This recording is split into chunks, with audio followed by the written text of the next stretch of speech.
Assalamualaikum warahmatullahi wabarakatuh. Halo rekan perawat, pejuang P3K 2023. Kembali lagi sama aku Nurse Nisa. Nah, di video kali ini aku bakal share ya FR soal kompetensi teknis P3K perawat 2023 ya. Jadi ini FR dari teman-teman yang sudah mengikuti ujian ya. Di sini ada tentang 8 prinsip etik keperawatan ya. Nah, buat teman-teman, aku udah pernah ya bahas di YouTube aku. Udah lengkap aku bahas, ada contoh soal juga 8 prinsip etik keperawatan ya. Nanti kalian bisa cek di YouTube aku ya. Kemudian ada mengenai keperawatan keluarga ya, itu tentang tipe-tipe keluarga ya. Ini nanti dipelajari. Kemudian yang ketiga ada soal kasus keperawatan komunitas. Nah, katanya soal-soal mengenai keperawatan komunitas itu lumayan ya. Kemudian soal-soal mengenai PIS-PK, di mana PIS-PK ini merupakan program Indonesia Sehat dengan pendekatan keluarga ya. Jadi dia tuh ada beberapa indikator nanti ya, yang kurang lebih indikatornya itu hampir sama ya kayak indikator PHBS. Cuman kalau dia ini ada 12 indikator, kalau PHBS itu ada 10 indikator ya. Kemudian upaya kesehatan komunitas ya, itu ada upaya promotif, preventif, kuratif, dan rehabilitatif. Kemudian ada tentang surveillance penyakit, kemudian tentang triase ya. Terus kasus gadar ya, yang keluar tentang askep prioritas ya, tindakan prioritas. Kemudian luka bakar itu mengenai persentasenya, derajat luka bakar, terus intervensinya ya. Terus keperawatan jiwa yang ditanyakan adalah diagnosis. Jadi dipelajari aja lagi nanti ya, kayak waham itu kayak mana, halusinasi, PK, RPK gitu ya. Terus dan lain-lain sebagainya. Kemudian ada tentang keperawatan bencana. Ini juga ada beberapa ya agak lumayan ya. Jadi nanti dipelajari lagi. Kemudian ada kasus tentang tidak bisa BAK ya, terasa nyeri. Terus kemudian pertanyaannya, penyebabnya ada opsinya itu ada udem atau inflamasi. Nah, jadi untuk yang kasus kayak gini, nyeri itu rata-rata nyeri itu disebabkan karena adanya inflamasi ya. Jadi menurut aku nggak tahu ya soal lengkap itu kayak mana, tapi ini menurut aku adalah jawabannya itu adalah inflamasi, karena di sini pasiennya merasa nyeri ya saat BAK, karena nyeri itu merupakan salah satu dari tanda inflamasi ya. Kemudian tentang konsep berduka, ini ada yang 5 fase kehilangan dan berduka menurut Kubler-Ross, itu juga udah pernah aku bahas di soal-soal aku sebelumnya ya. Nanti kalian bisa cek aja di playlist soal P3K perawat ya. Nah, di sini aku udah nyiapin ada 6 contoh soal ya yang akan kita bahas satu persatu. Nah, yang pertama di sini tentang prinsip etik ya. Nah, kita lihat seorang perawat kamar bedah sedang menenangkan dan mensupport pasien agar tidak takut dan khawatir dengan tindakan operasi sesar ya yang akan dilakukan. Perawat juga memberitahukan kepada pasien apa saja yang akan dilakukan pada pasien selama tindakan operasi nantinya. Apakah prinsip etik yang dilaksanakan perawat pada kasus tersebut? Nah, jadi di sini dapat kita lihat ya dengan jelas ya, dimana si perawat ini dia itu memberikan penjelasan gitu ya kepada si pasien tentang apa yang akan dilakukan selama prosedur operasinya kayak gitu ya, supaya si pasien ini tidak merasa khawatir ya. Jadi prinsip etik yang telah dilaksanakan oleh perawat merupakan veracity ya, yaitu memberikan informasi secara jujur, akurat, dan komprehensif ya kepada pasien ya. Kalau prinsip beneficence apa? Itu udah pernah aku bahas juga ya di soal-soal di playlist soal P3K perawat. Nanti teman-teman bisa cek lagi ya. Jadi aku langsung skip aja ya. Kemudian kita lanjut ke soal nomor 2. Berikut ini merupakan indikator dari program Indonesia Sehat dengan pendekatan keluarga ya, program PIS-PK. PIS-PK tadi ya, indikator PIS-PK, kecuali yang ditanyakan adalah kecuali ya. Jadi di sini ada 12 indikator PIS-PK. Yang pertama kita lihat keluarga berencana, ini masuk ya, ini masuk. Kemudian penderita hipertensi berobat teratur, ya ini masuk. Kemudian penderita DM berobat teratur, ini tidak termasuk ya. Jadi jawaban yang tepat itu adalah opsi C ya. Kemudian penderita TB berobat sesuai standar ya, minum obat teratur 6 bulan, ini juga termasuk. Kemudian persalinan ibu di fasilitas kesehatan, ini juga termasuk ya. Jadi jawaban tepat itu adalah opsi yang C ya. Nah, Ini ya 12 indikator PISPK. Yang pertama, keluarga berencana ya, kemudian persalinan ibu di vaskes, kemudian bayi mendapatkan imunisasi yang lengkap dan mendapatkan ASI eksklusif, balita dipantau pertumbuhannya di posyandu ya dengan penimbangan berat badan secara berkala, kemudian penderita TB itu berobat sesuai standar, penderita hipertensi berobat teratur ya, meriksa kesehatannya secara teratur, kemudian penderita gangguan jiwa berat itu diobati dan tidak diterlantarkan, jadi nggak ada ya ODGJ yang kayak terlantar di jalan kayak gitu. Kemudian anggota keluarga tidak ada yang merokok ya, semua anggota keluarga itu sudah mempunyai JKN ya, jaminan kesehatan. Kemudian keluarga memiliki akses untuk menggunakan air bersih dan juga jamban yang sehat ya. Keluarga memiliki akses menggunakan jamban keluarga, ini jamban yang sehat ya. Oke, kita lanjut ke soal nomor 3, di mana di sini perawat puskesmas mendapatkan data hanya 25% bayi yang mendapatkan imunisasi lengkap. Setelah dilakukan pengkajian, ibu menolak melakukan imunisasi pada anaknya karena tidak mau demam. Ya. Kemudian, perawat menjelaskan pentingnya imunisasi untuk mencegah terjadinya penyakit yang menyebabkan kematian yang dapat dicegah dengan imunisasi. Imunisasi merupakan salah satu upaya kesehatan di masyarakat sebagai upaya apakah A. promotif, B. preventif, C. kuratif, D. rehabilitatif, dan D. suportif. Nah, jadi upaya kesehatan di masyarakat dalam perawatan komunitas itu ada promotif, ada preventif, kuratif, dan rehabilitatif ya. Nah, kalau promotif itu apa? Upaya untuk peningkatan pemeliharaan dan peningkatan kesehatan ya. Itu kayak melalui dengan pemberian Penkes kayak itu ya. Bukan dong ya, jadi ini bukan. Terus upaya preventif adalah upaya untuk mencegah terjadinya suatu penyakit, misalnya melalui imunisasi ataupun vaksinasi. Nah, jadi jawaban yang tepat itu adalah yang opsi B ya, masuk ke upaya preventif ya. Kemudian yang C, kuratif, itu upaya untuk mengidentifikasi adanya suatu masalah kesehatan dan dilakukan pengobatan ya. Kemudian rehabilitatif itu upaya pemulihan ya, untuk mencegah terjadinya kecacatan lebih lanjut gitu ya. Nah, jadi yang suportif ini tidak ya, tidak termasuk ke dalam upaya kesehatan di komunitas masyarakat ya. Nah, kenapa di sini kan perawatnya menjelaskan tentang pentingnya imunisasi. Nah, mungkin teman-teman akan bertanya, kenapa nggak masuk ke promotif? Ya kan memberikan edukasi gitu kan. Nah, kita fokus lagi ya ke pertanyaan. Yang ditanyakan adalah imunisasi. Yang dibahas di sini adalah imunisasi merupakan salah satu upaya kesehatan di masyarakat sebagai upaya preventif ya. Oke, jadi cukup jelas ya. Aku lanjut ke soal nomor 4 ya.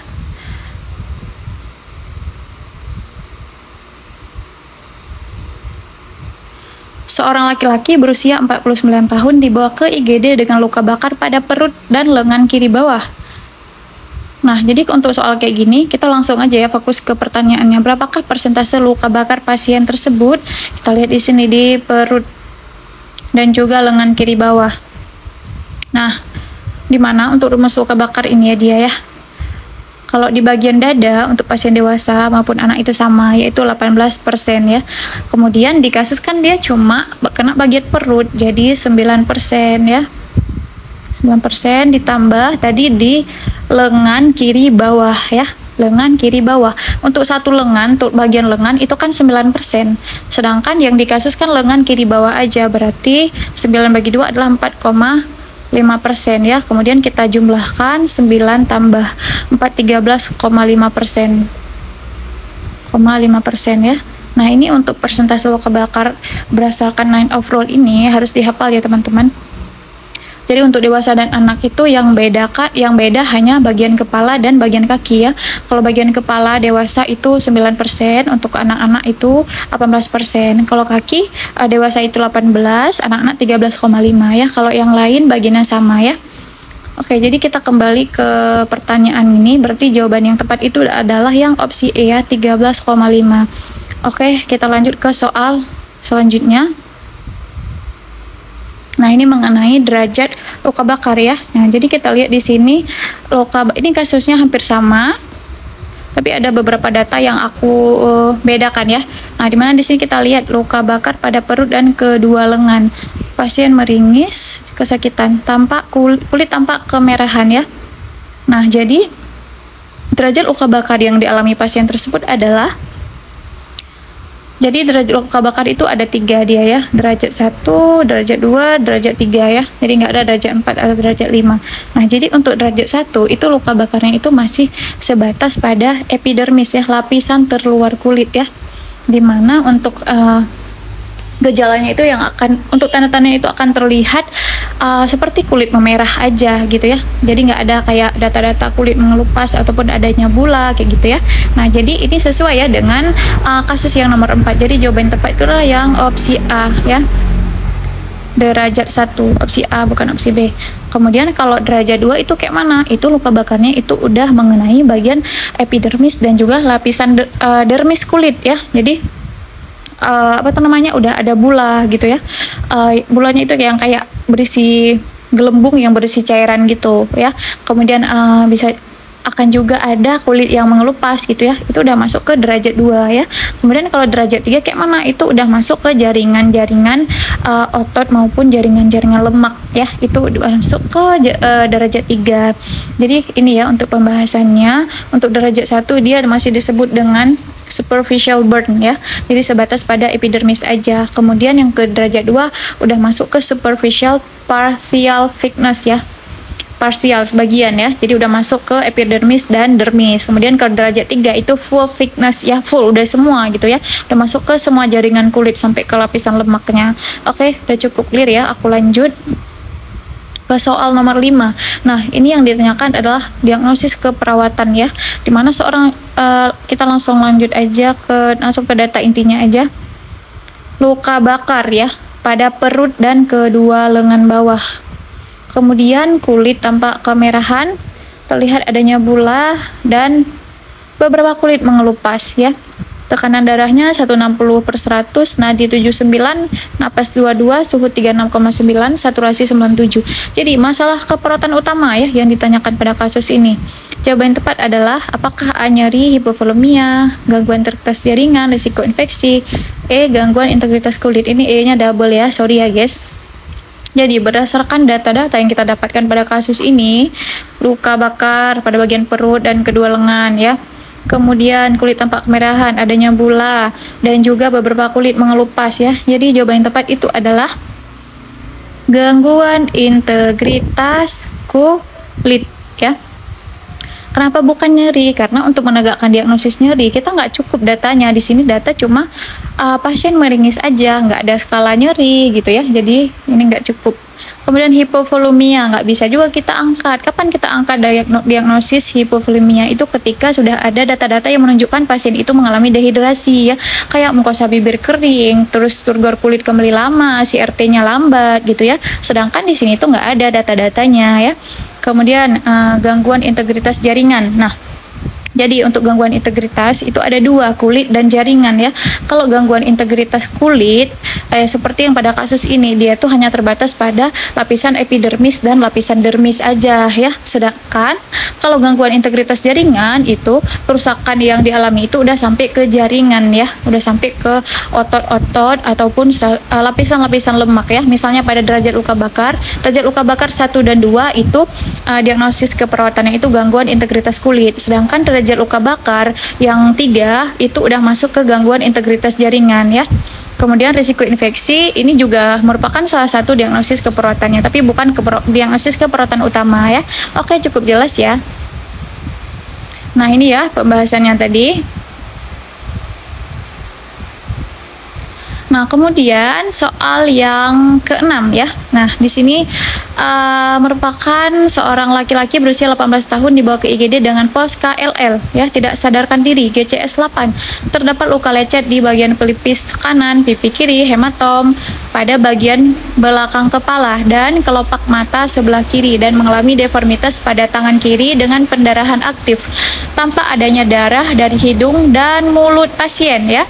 Untuk TTV-nya tekanan darah 90/60, nadi 117, napas 22, suhu 37,0, saturasi 90. Tindakan yang harus segera dilakukan adalah, yang kita lihat di sini pasiennya sudah mengalami shock ya, shock hipovolemik ya. Yang pertama sekali adalah untuk tindakan yang harus segera dilakukan pada kasus-kasus trauma ya. Yang pertama tentu kita harus menggunakan prinsip A, B, C ya. Prinsipnya adalah airway dulu, clearkan dulu airway-nya ya. Dimana di sini kita lihat datanya itu si pasiennya itu tanpa adanya darah dari hidung dan mulut ya. Nah, jadi kita clearkan dulu darahnya nih, darah dari hidung dan mulutnya ini kita clearkan dulu ya. Yaitu dengan cara apa? Apakah dengan memasang OPA ataupun dengan melakukan suction? Jadi jawaban tepat itu adalah dengan melakukan suction ya. Kenapa nggak dipasang OPA dulu ya? Logikanya aja, bagaimana kita akan memasang OPA ya, sedangkan di dalam mulut dan hidungnya itu masih banyak darah ya, jadi harus disedot dulu darahnya ya.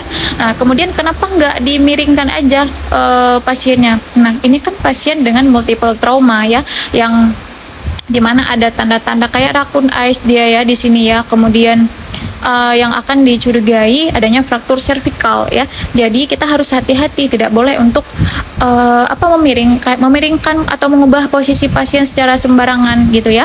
Nah, kemudian kenapa nggak dipasang collar neck? Nah, tindakan pemasangan collar neck seperti pemberian oksigen, memasang infus ya, semua akan dilakukan. Tapi yang ditanyakan di sini adalah tindakan yang harus segera atau tindakan prioritas ya, yang harus segera dilakukan, yaitu yang pertama sekali adalah kita bebaskan dulu airway dia dengan menggunakan suction. Nah, kemudian ada juga teman-teman mungkin akan bertanya, dia kan nggak sadarkan diri, kenapa nggak dilakukan pemasangan OPA? Nah, setelah dilakukan pembebasan airway dengan melakukan suction, baru kemudian dilakukan pemasangan OPA apabila lidahnya itu jatuh ke belakang ya, dimana adanya data stridor gitu ya. Oke, cukup clear ya teman-teman ya. Jadi ingat ya, prinsipnya itu adalah A, B, C. Clearkan dulu airway-nya ya, sumbatan pada jalan napasnya, karena ketika terjadinya adanya sumbatan pada jalan napas itu akan berpengaruh banget ya terhadap kondisi pasien, yang akan bisa membuat pasien bisa lewat gitu ya. Nah, oke, sekian ya 6 contoh soal yang sesuai dengan FR yang dari teman-teman yang sudah mengikuti ujian ya. Nah, buat teman-teman nih yang dari kemarin ya asik nanyain, Kak ada pakai tryout nggak Kak untuk latihan gitu ya, untuk simulasi ujian gitu ya. Nah, jadi di sini aku ngerekom ya, ada pakai tryout ya untuk perawat. Nggak cuma perawat, ada banyak ya, nggak cuma perawat. Jadi ada untuk bidan, dokter gigi, kemudian untuk peranata komputer, dokter umum, auditor, perencana, seni budaya SMP ya, kemudian PGSD, IPA SMK, fisika SMK ya, pokoknya banyak ya, apoteker juga gitu ya. Tapi ini aku khusus untuk teman-teman perawat yang kemarin nanyain sama aku ya. Nah, jadi kalian bisa ya untuk join, untuk daftar di Bisa PPK ya. Untuk paket tryoutnya itu bisa diakses melalui web dan juga melalui aplikasi yang bisa di-download di Play Store ya. Nah, jadi apa aja nih keuntungan yang didapatkan dari paket tryout persiapan P3K 2023 dari Bisa PPK ini? Yang pertama, simulasi CAT PPK ya, kayak ujian betulan gitu ya. Jadi teman-teman bisa untuk melatih manajemen waktu gitu ya. Kemudian soalnya terupdate dan berkualitas, udah disesuaikan dengan kisi-kisi terbaru dari Permenpan ya. Kemudian ada pembahasan soal dan juga perangkingan nilai ya. Jadi untuk teman-teman ini yang mau simulasi ujian ya, aku rekom banget ya untuk daftar paket Bisa P3K ya.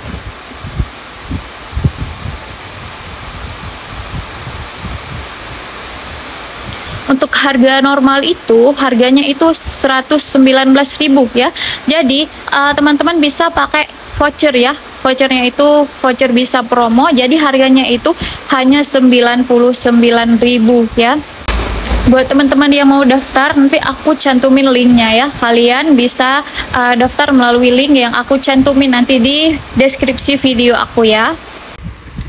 Nah, buat teman-teman yang mau daftar paket tryout Bisa P3K ya, jadi itu kalian bisa klik ya link yang aku cantumin di deskripsi video YouTube aku ya.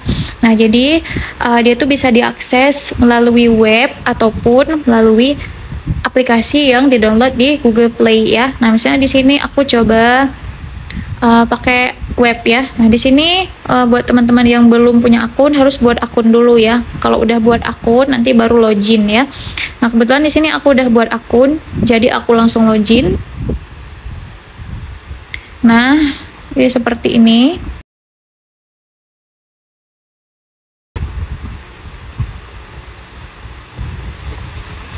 Nah, di sini tuh ada paket coba gratis ya. Ada paket trialnya.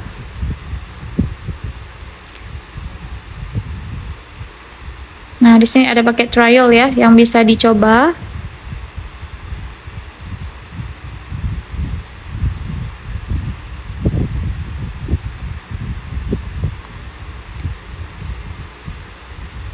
Kita cari yang perawat ya. Oke, kita mulai. Oke, jadi di sini ada 5 soal ya untuk paket trialnya ya. Jadi aku coba isi asal-asal aja dulu.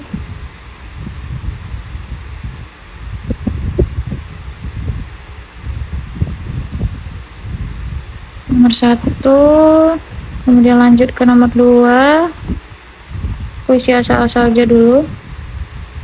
Nah, kemudian kirim.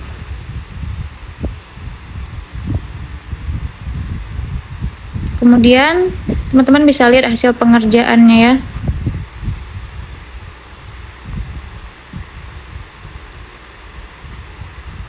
Nah, ini ya untuk lihat pembahasannya.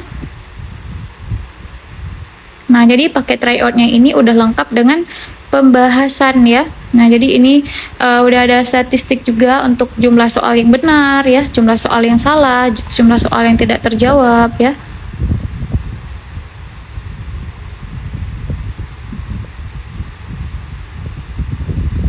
Kemudian untuk pembahasannya, nah kita bisa lihat di sini ya. Kemudian ada sistem perankingan juga ya, cuman karena ini paket uji coba, jadi dia nggak ada sistem perankingan ya. Nah, jadi untuk pembelian paketnya, teman-teman bisa klik di sini ya, klik di beli paket. Nah, teman-teman bisa gunakan kode voucher tadi ya. Masukkan kode vouchernya biar dapat harga diskon ya. Nah, kemudian teman-teman pilih paketnya, paket keperawatan 6 bulan. Nah, bisa langsung klik beli gitu ya. Aku coba klik beli. Nah, kemudian transaksi pembelian berhasil dibuat, silahkan lakukan pembayaran ya. Nah, jadi untuk pembayarannya teman-teman bisa klik di sini. Teman-teman bisa pilih ya, ingin melakukan payment atau pembayaran melalui bank apa. Misalnya di sini kita coba bank BNI ya. Nah, jadi pembayarannya ini dia melalui virtual akun ya, bukan nomor rekening. Oke, kemudian buat teman-teman yang bingung nih, kayak mana nih cara bayarnya, teman-teman nggak ngerti, teman-teman bisa lihat di sini ya. Di sini udah ada langkah-langkahnya ya.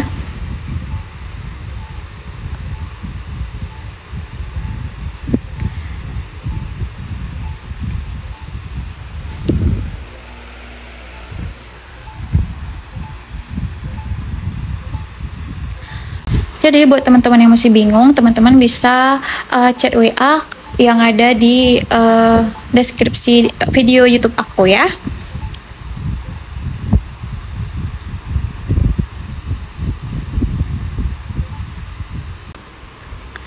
Oke, sekian dulu pembahasan soal pada video kali ini. Semoga bermanfaat ya teman-teman. Aku doain teman-teman yang nonton video aku lulus semua tahun ini. Tetap semangat belajar, perbanyak latihan ngejawab soal. Sampai ketemu di video selanjutnya. Jangan lupa untuk like, comment, share, subscribe, dan nyalain notifikasi biar kalian gak ketinggalan saat aku upload video-video terbaru. Sampai ketemu di video selanjutnya. Assalamualaikum.